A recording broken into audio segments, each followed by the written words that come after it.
Selamat siang investor, kembali bersama saya Melina dari Maxco Futures. Pada kesempatan kali ini kita akan membahas berita seputar saham dan juga komoditas minyak. Bursa saham Amerika Serikat berakhir lebih tinggi pada perdagangan Senin waktu setempat atau Selasa waktu Indonesia Barat, didorong oleh kenaikan kuat pada saham teknologi. Meskipun demikian, pandemi COVID-19 masih menjadi katalis negatif yang menekan perekonomian dan juga gerak indeks Wall Street. Selasa 23 Juni 2020, indeks Dow Jones Industrial Average naik sebanyak 153,50 poin atau 0,59% menjadi 26.024,96. Sedangkan S&P 500 meningkat 20,12 poin atau 0,65% menjadi 3.117,86. Sebanyak 7 dari 11 sektor utama S&P 500 berakhir lebih tinggi dengan sektor teknologi naik hampir 2%. Sektor keuangan turun 0,48%, kelompok dengan kinerja terburuk. Keuntungan pasar relatif dibatasi karena investor bergulat dengan ketakutan akan pandemi COVID-19. Indeks komposit Nasdaq melonjak 110,35 poin atau 1,11% menjadi 10.056,47. Saham Apple naik 2,62% menjadi yang berkinerja terbaik dalam indeks 30 di Dow Jones. Apple meluncurkan beberapa pembaruan besar termasuk preview versi terbaru dari iOS 14 selama Virtual Worldwide Developers Conference. Jumlah kasus virus corona yang baru dikonfirmasi terus meningkat di Amerika Serikat, menimbulkan pertanyaan tentang pemulihan ekonomi. Lebih dari 2,3 juta kasus telah dikonfirmasi, dengan lebih dari 120.000 kematian tercatat pada Senin sore menurut Pusat Sains dan Teknik Sistem di Universitas Johns Hopkins di Amerika Serikat. Di sisi lain, International Monetary Fund akan segera meluncurkan pendanaan darurat untuk menangani pandemi COVID-19 ke 70 negara di seluruh dunia. Juru bicara IMF, Gary Rice, memperkirakan ada 70 negara yang akan didukung oleh IMF dengan pembiayaan darurat sekitar 25 miliar US dollar.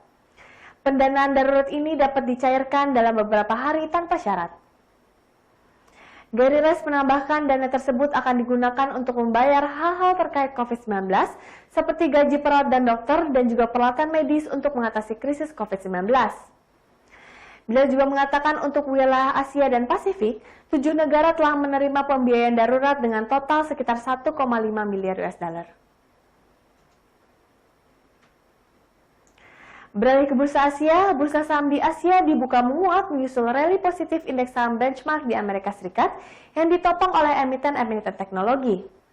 Para investor memperkirakan sektor ini mampu menghadapi pemulihan ekonomi yang kemungkinan terhambat. Berdasarkan data Bloomberg pada Selasa hari ini, indeks Kospi Korea Selatan memimpin rally positif pagi ini dengan penguatan 1% disusul oleh bursa Topix Jepang yang naik sebesar 0,6%. Sementara itu, penguatan juga terlihat pada bursa Hang Seng Hong Kong dan S&P 200 di Australia, masing-masing sebesar 0,8% dan juga 0,3%. Sementara itu, indeks berjangka S&P 500 bergerak 0,3% ke zona hijau pukul 9.30 waktu Tokyo di Jepang.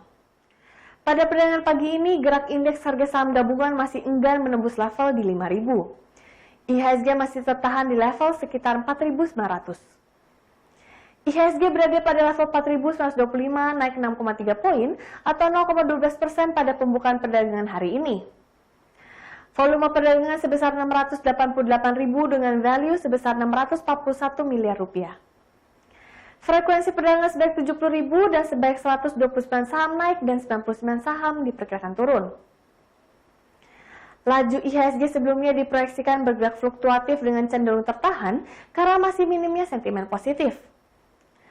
Adapun ketegangan geopolitik menjadi di antara penyebab IHSG tidak bisa bebas bergerak ke zona hijau.